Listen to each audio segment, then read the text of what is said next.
ሰላም ጤና ይስጥልኝ እንደምንቆያችሁ ውድ አድማጮቻችን ይህ ፋስት ስፖርት ዩብ ነው። 25ኛ ሳምንት የእንግሊዝ ፕሪሚየር ሊግ ቅዳሜና እሁድ ቀጥሎ ሲደረግ የሳምንቱ ታላቅ ጨዋታ በአንፊልድ ስታዲየም ሊቨርፑል ማንቸስተር ሲቲን የሚያስተናግድበት ጨዋታ በታላቅ ጉጉት ይጠበቃል። ጨዋታውን በተመለከተ የተሰሙ አዳዲስ መረጃዎችን የማቀርብላችሁ ይሆናል። ጨዋታው እንደዚሁ ምን መልክ ሊኖረው ይችላል የሚለውን ጉዳይ እንመለከታለን። አብራችሁን ቆዩ። በአርሰናል የደረጃ ሰንጠረዥ መሪነት 25ኛ ሳምንት ላይ የደረሰው ተወዳጁና ተናፋቂው የእንግሊዝ ፕሪሚየር ሊግ ጨዋታዎች ቅዳሜና እሁድ ቀጥለው ይደረጋሉ። እሁድ የሳምንቱ ታላቅ ጨዋታ ይካሄዳል። በደማቁ አንፊልድ ስታዲየም ሊቨርፑልና ማንቸስተር ሲቲ የሚያደርጉት ጨዋታ የመላው ዓለም ትኩረት ስቧል። እንግዲህ አሁን ላይ ሊቨርፑል በአጠቃላይ እንግዲህ 39 ነጥብ በመያዝ 6ኛ ደረጃ ላይ ይገኛል።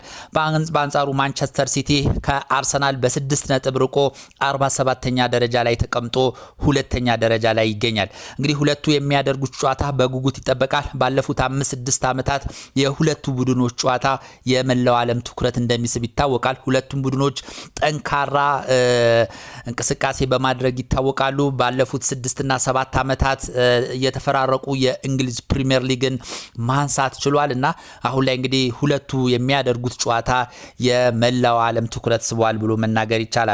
እንግዲህ በአጠቃላይ ሊቨርፑል በዚህ ዓመት እንግዲህ ከአምናው በተለየ ደከም ያለ እንቅስቃሴ እያሳየ ይገኛል። ፕሪሚየር ሊጉ እንደተጀመረ ሰሞን ሊቨርፑል ለዋንጫ ከተገመቱ ክለቦች አንዱ ነበረ። እንደውም ከአርሰናል የበለጠ ከማንቸስተር ሲቲ የተሻለ ግምት አግኝቶ ነበረ።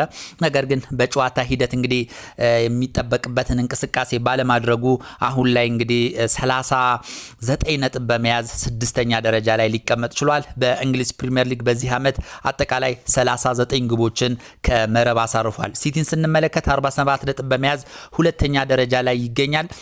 ወጣ ገባ የሆነ አቋም እያሳየ ይገኛል። የፔፕ ጋርዲዮላ ማንቸስተር ሲቲ የተወሰኑ ጨዋታዎች በጥሩ ሁኔታ ቢቀጥልም ኮንሲስተንትሊ ያንን ውጤት ይዞ ደግሞ መጓዝ አይችልም። በቀላሉ ነጥቦችን ሲጥል ቡድኖች ካምባክ አድርገው ነጥቦችን ሲያስጥሉት እየተመለከት ነውና የሲቲ ወጣ ገባ አቋም ዋንጫውን በትክክል ያንሳል ተብሎ እንዳይገመት አድርጎታል። አሁን ላይ እንግዲህ 47 ነጥብ ይዟል። በአጠቃላይ በእንግሊዝ ፕሪሚየር ሊግ 49 ጎል ማስቆጠር ችሏል ማለት ነው። ሊቨርፑል 39 ጎሎችን በዚህ ዓመት እንግዲህ እስከ 24ኛ ሳምንት በተደረጉ የፕሪሚየር ሊግ ጨዋታዎች ይህን ያህል ጎል ማስቆጠር ችሏል ማለት ነው። እንግዲህ ሁለቱም ቲሞች በአውሮፓ ሻምፒየንስ ሊግ 8 ውስጥ ገብተው አጠናቋል። በዚህም እንግዲህ ቀጥታ የደርሶ መልስ ጨዋታ ሳይደረግ 8ቱን የተቀላቀሉ ክለቦች ሆነዋል። ሁለቱም በአውሮፓ ሻምፒየንስ ሊግ ድንቅ እንቅስቃሴ በማሳየት እንግዲህ 8ቱን ተቀላቅሏል። በእንግሊዝ ፕሪሚየር ሊግ ነው እንግዲህ ወጣ ገባ አቋም እያሳዩ የሚገኙት። በአውሮፓ ሻምፒየንስ ሊግ ግን እንግዲህ አስፈላጊውን ከ1 እስከ 8 ደረጃ ማጠናቀቅ በመሆኑ እንግዲህ እስከ 1 እስከ 8 አጠናቀው ቀጥታ 16ቱን ተቀላቅሏል ማለት ነው። ሌሎችም ቼልሲም፣ አርሰናል እንደዚሁም ቶትንሃም እንደዚሁ ከ1 እስከ 8 ያጠናቀቁ ክለቦች ናቸው።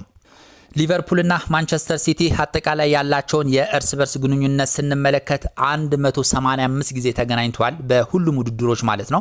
በአውሮፓ ሻምፒየንስ ሊግ፣ በእንግሊዝ ፕሪሚየር ሊግ፣ በኤፍኤ ካፕ፣ በካርሊንግ ካፕ፣ በወዳጅነት ጨዋታዎቹም በአጠቃላይ በሁሉም ውድድሮች 185 ጊዜ እንደተገናኙ እንግዲህ መረጃዎች ያሳያሉ። ከዛ ውስጥ ሊቨርፑል የተሻለ ሪከርድ አለው ወይም ትልቅ የሚባል ማንቸስተር ሲቲ ላይ የአሸናፊነት ሪከርድ አለው። 85 ጊዜ ሊቨርፑል ማሸነፍ ችሏል ከ185ቱ ማለት ነው። ማንቸስተር ሲቲ 50 ጊዜ ማሸነፍ ችሏል። እንደዚሁም በ50 ጨዋታዎች ላይ ጨዋታቸውን በአቻ ውጤት አጠናቋልና ሊቨርፑል በታሪክ ደረጃ ማንቸስተር ሲቲን በማሸነፍ የላቀ ደረጃ አለው። በሁሉም ውድድሮች ላይ ቅርብ ጊዜ ያደረጓቸውን ያለፉት 5 ጨዋታዎቻቸውን ስንመለከት ለምሳሌ ሊቨርፑል ኒውካስትልን 4-1 ማሸነፍ ችሏል። ካራባግን በአውሮፓ ሻምፒየንስ ሊግ እንደዚሁ 6-0 ማሸነፍ ችሏል። በበርንማውዝ ነው እንግዲህ 3-2 የተሸነፈው። እንደዚሁም ማርሴን 3-0 ማሸነፍ ችሏል በአውሮፓ ሻምፒየንስ ሊግ ማለት ነው። እንደዚሁም ከበርንሌ ጋር 1-1 በሆነ ውጤት ተለያይቷልና ያለፉትን 5 የሊቨርፑልን ጨዋታዎችን ስንመለከት እንግዲህ ወጣ ገባ የሆነ አቋም እያሳየ ይገኛል። በተለይ በበርንማውዝ የተሸነፈበት መንገድ በእጅጉ የሚያስቆጭ ነበረ። እየመራ ነበረ። ካምባክ ተደርጎ ነውና ሊሸነፍ የቻለው ይሄ የሚያስቆጭ ነበረ። እንደዚሁም ከበርንሌ ጋር አቻ የተለያየበትም ጨዋታ እንደዚሁ የሚያስቆጭ ነው። ነገር ግን በአውሮፓ ሻምፒየንስ ሊግ በሰፊ የጎል ልዩነት በማለፍ እንግዲህ ዘና ብሎ ወደ 16ቱን ተቀላቅሏል። ይሄም አንድ ስኬት ነው። ነገር ግን በፕሪሚየር ሊጉ ላይ የተቀዛቀዘ እንቅስቃሴ እያሳየ የሚገኘው አሁን ላይ ሊቨርፑል ነው። የማንቸስተር ሲቲ ስንመለከት እሱም እንደዚሁ ወጣ ገባ የሆነ አቋም እያሳየ ይገኛል። ምን እንኳን በእንግሊዝ ፕሪሚየር ሊግ ሁለተኛ ደረጃ ላይ ሆኖ የተሻለ ቁመና ላይ ቢገኝም ነገር ግን አልፎ አልፎ የሚጥላቸው ነጥቦች ከአርሰናል ጋር ወደፊት ተጠግቶ እንዳይሄድ አድርጎታል። ነጥቡንም ወደ 6 ከፍ ሊል ይችላል። ባለፉት ሳምንታት በ4 ነጥብ ብቻ የነበረው ልዩነት አሁን ግን ባለፈው ሳምንት ከቶትንሃም ጋር 2 አቻ መለያየቱን ተከትሎ እንግዲህ ወደ 6 ከፍ ብሏል። ያለፉትን 5 ጨዋታዎችን የሲቲን ስንመለከት ከቶትንሃም ጋር 2-2 በሆነ ውጤት ተጠናቋል። በተለይ ውጤት የማስጠበቅ ችግር ላይ በሰፋት ጋርዲዮላ ላይ እየታየ ነው። እንግዲህ ከስፐርስ ጋር በተደረገው ጨዋታ ስፐርሶች 2-0 እየመሩ ማንቸስተር ሲቲ 2-0 እየመራ ነበር። ከዛ በኋላ ነው እንግዲህ 2 ጎሎች ተቆጥሮበት ነጥብ ሊጋራ የቻለውና ባልተለመደ መልኩ ሲቲ ላይ ብዙ ክለቦች ካምባክ እያደረጉ ነው። ይህም የፔፕ ጋርዲዮላ ቡድን ምን ያህል የተከላካይ ክፍል ላይ ችግር እንዳለበት የሚያሳይ ነው። ከስፐርስ ጋር 2-2 ተለያይቷል። ጋላታሳራይን በአውሮፓ ሻምፒየንስ ሊግ 2-0 ማሸነፍ ችሏል። እንደዚሁም ወልቭስንም እንደዚሁ 2-0 አሸንፈዋል። በአውሮፓ ሻምፒየንስ ሊግ ከቦዶ በ3-1 ተሸንፈዋል። ይሄ በትንሽ አውሮፓዊ ክለብ ነው። እንደዚሁም በማንቸስተር ዩናይትድ እንደዚሁ 2-0 ሊሸነፉ ችሏል እና ወጣ ገባ የሆነ አቋም እያሳየ ነው ፔፕ ጋርዲዮላ። ይህም ቡድኑ እንግዲህ ለዋንጫ እንዳይገመት አድርጎታል። እንግዲህ ምንም እንኳን የነጥብ ልዩነት በ6 ቢሆንም ነገር ግን እያሳየ ያለው ብቃት የእንግሊዝ ፕሪሚየር ሊግን ያነሳል ተብሎ እንዳይገመት አድርጎታል። ነገር ግን እንግዲህ ወደፊት የሚታይ ይሆናል ማለት ነው። የሊቨርፑልና የማንቸስተር ሲቲ የቅርብ ጊዜ የእርስ በርስ ግንኙነታቸውን ስንመለከት በመጀመሪያ ዙር በዚህ ዓመት የእንግሊዝ ፕሪሚየር ሊግ ማንቸስተር ሲቲ 3-0 ነው ሊቨርፑልን ማሸነፍ የቻለው። ይህም ትልቅ ውጤት ነው ብሎ መናገር ይቻላል። ከዛ በኋላ በፌብሩዋሪ 25 ሊቨርፑል ማንቸስተር ሲቲን 2-0 ማሸነፍ ችሏል። የመጀመሪያው እንዳልኳችሁ ባለፈው ማንቸስተር ሲቲ ነው እንግዲህ በኢቲሃድ ሊቨርፑልን 3-0 ማሸነፍ የቻለው። ፌብሩዋሪ 25 እንደዚሁ በእንግሊዝ ፕሪሚየር ሊግ ሊቨርፑል 2-0 ማሸነፍ ችሏል። ዲሴምበር አምና 2024 እንደዚሁ ሊቨርፑል 2-0 ማንቸስተር ሲቲን ማሸነፍ ችሏል ማለት ነው። ስለዚህ ያለፉትን 3 ጨዋታዎች የእርስ በርስ ግንኙነታቸውን ስንመለከት ሊቨርፑል የተሻለ ሪከርድ እንዳለው ነው የሚያሳየው። እንግዲህ በጨዋታው ይሄ የሚደረገው አንፊልድ ነው። በጣም የደጋፊዎች ከፍተኛ የደጋፊዎች ድጋፍ ያለበት ጩኸት ያለበት የሊቨርፑል ደጋፊዎች 90 ደቂቃ ሙሉ ቡድናቸውን የሚያበረታቱበት በጣም ለተቃራኒ ክለብ የሚረብሽ ስታዲየም ነውና ማንቸስተር ሲቲ እንግዲህ በእጅጉ የሚፈተንበት ጨዋታ እንደሚሆን መገመት ይቻላል። እንግዲህ ሊቨርፑል ማንቸስተር ሲቲ ወደ አንፊልድ መጥቶ በርካታ ጨዋታዎችን አላሸነፈም። ባለፉት እንግዲህ 22 ጨዋታዎች ማንቸስተር ሲቲ አንፊልድ መጥቶ ሊቨርፑልን ማሸነፍ የቻለው አንድ ጊዜ ብቻ ነው። በአብዛኞቹ ጨዋታዎች ላይ ተሸንፏል። እንደዚሁም በአቻ ውጤቶች ተጠናቋልና ማንቸስተር ሲቲ ወደ ሊቨርፑል አንፊልድ መጥቶ ያሸነፋቸው ጨዋታዎች በጣም ጥቂት ናቸው ወይም ደግሞ ይከብደዋል ብሎ መናገር ይቻላል። አስቡት እንግዲህ ከ22 ጨዋታ አንዱን ብቻ ነው ማሸነፍ የቻለውና ይህ የሚያሳየው ማንቸስተር ሲቲ ሊቨርፑል መጥቶ የሚያሳየው ደግሞ የማሸነፍ ሬቱ እጅግ ዝቅተኛ ነው ብሎ መናገር ይቻላልና ይህንን የመሸነፍ ሪከርዱን ወይም ደግሞ አንፊልድ ሜዳ ላይ ማንቸስተር ሲቲ የሚያስመዘግበውን መጥፎ ሪከርድ ያሻሽላል ይሆን የሚለው ጉዳይ እንግዲህ በጉጉት የሚጠበቅ ይሆናል ማለት ነው። በተለይ ማንቸስተር ሲቲ በዚህ ጨዋታ ላይ ነጥብ የሚጥል ከሆነ ወይ ደግሞ የሚሸነፍ ከሆነ ከአርሰናል ጋር ያለው የነጥብ ልዩነት እየሰፋ ይሄድና እንግዲህ ዋንጫውን ለአርሰናል የሚያስረክብበት ሁኔታ ይፈጠራል ማለት ነው። ስለዚህ ያ እንዳይሆን እንግዲህ ማንቸስተር ሲቲ ወደ አንፊልድ ስታዲየም አቅንቶ ከፍተኛ ትንቅንቅ ያደርጋል ተብሎ ይጠበቃል። ወይም ደግሞ በቀላሉ እጅ ይሰጣል ተብሎ አይታሰብም ማለት ነው። ክለቦች ላይ የተሰሙ የተጫዋቾች ጉዳትን ስንመለከት ለምሳሌ ሊቨርፑልን እናስቀድም። ጆ ጎሜዝ ከጉዳት መመለሱ ነው የተገለጸ የሚገኘው። ይህ የተከላካይ ክፍል ተጫዋች ጉዳት ላይ እንደነበረ ይታወቃል። አሁን እንግዲህ ወደ ከጉዳቱ አገግሞ ወደ ጨዋታ መመለሱ የሊቨርፑልን የተከላካይ ክፍል በእጅጉ ያጠነክረዋል ተብሎ ይገመታል። በሌላ በኩል ያው እነ ኢሳቅ ባጋጠመው የእግር ጉዳት ምክንያት ለረጅም ጊዜ ከሜዳ የሚርቅ ይሆናል። ኮነር ብራድሌ እንደዚሁ የቁርጭምጭሚት ጉዳት አጋጥሞት ከጨዋታ ውጪ ነው።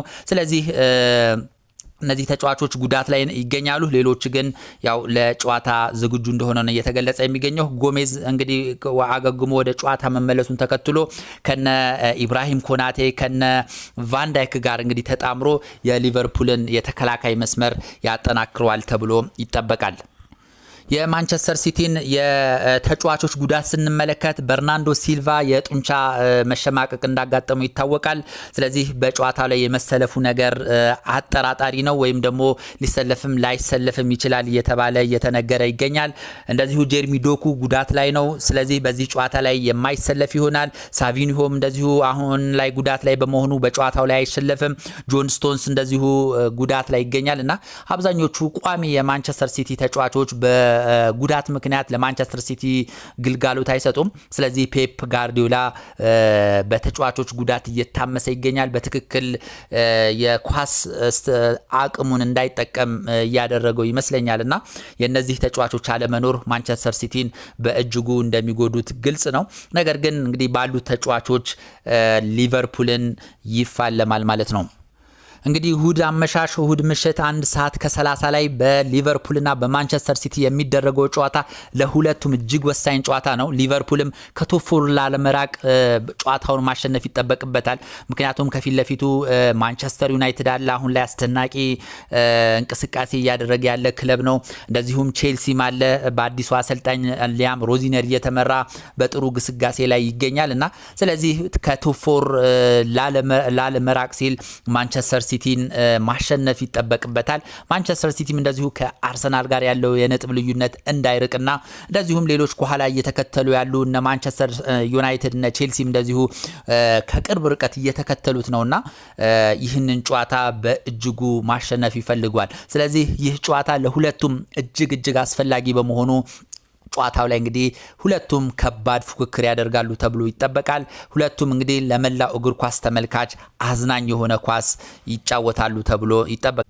በእርግጥ ሁለቱም ቡድኖች ሲገናኙ ባለፉት 78 ዓመታት የሚያደርጉት ፉክክር አዝናኝ ነው። ለመላው የእግር ኳስ ተመልካች ቁጭ ብድግ የሚያደርግ የሚያዝናና እጅግ ውብ ጨዋታ እንደሚጫወቱ ይታወቃልና እንግዲህ እሁድ ምሽት 1 ሰዓት ከ30 ያንኑ ሁኔታ እንደሚደግሙ ይጠበቃል። አሁን ላይ እንግዲህ የእንግሊዝ ፕሪሚየር ሊግ የደረጃ ሰንጠረዥን አርሰናል 53 ነጥብ በመያዝ ሲመራ ማንቸስተር ሲቲ 47 ነጥብ ላይ ይገኛል። ቪላ 46 ነጥብ፣ ማንቸስተር ዩናይትድ 41 ነጥብ ላይ ሲገኝ ቼልሲም እንደዚሁ 40 ነጥብ ላይ ይገኛልና በዚህ ሳምንት የሚደረጉ ጨዋታዎች እጅግ ለደረጃ ወሳኝ ናቸው።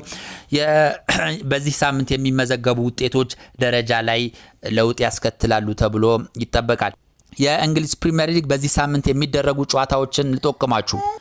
የ25ኛ ሳምንት የእንግሊዝ ፕሪሚየር ሊግ ጨዋታዎች እንግዲህ ቅዳሜ በርከት ያሉ ጨዋታዎች የሚካሄዱ ሲሆን እሁድም እንደዚሁ ሌሎች ሁለት ጨዋታዎች ይሄዳሉ።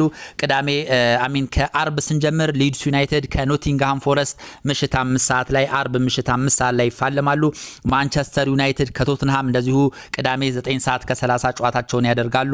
አርሰናል ከሰንደርላንድ፣ በርንማውዝ ከአስቶን ቪላ፣ በርንሌ ከዌስትሃም፣ ፉልሃም ከኤቨርተን፣ ወልቭስ ከቼልሲ ምሽት ቅዳሜ ምሽት 12 ሰዓት ላይ ጨዋታቸውን ያደርጋሉ። ኒውካስል ከብሬንትፎርድ ቅዳሜ ምሽት 2 ሰዓት ከ30 ጨዋታቸውን ያደርጋሉ ማለት ነው። እሁድ የሚደረጉ ጨዋታዎችን ስንመለከት ብራይተን ከክሪስታል ፓላስ 11 ሰዓት ላይ እንደዚሁም የሳምንቱ ታላቅ ጨዋታ ሊቨርፑል ከማንቸስተር ሲቲ ምሽት 1 ሰዓት ተኩል ላይ ያደርጋሉ ማለት ነው። አርሰናል 53 ነጥብ በመያዝ ሊጉን ሲመራ ማንቸስተር ሲቲ 47 ነጥብ፣ ቪላ 46፣ ማንቸስተር ዩናይትድ 41፣ ቼልሲ 40 ነጥብ በመያዝ እንግዲህ ከ1 እስከ 5 ያለው ደረጃን ይዘው ይገኛሉ። እንግዲህ አጠቃላይ ቡድኖች የተመለከቱ መረጃዎች እነዚህ ናቸው። ሌሎች ተጨማሪ መረጃዎች ሲኖሩ የማጋራችሁ ይሆናል። ስለነበረን ቆይታ እጅግ አድርጌ አመሰግናለሁ። መልካም ጊዜ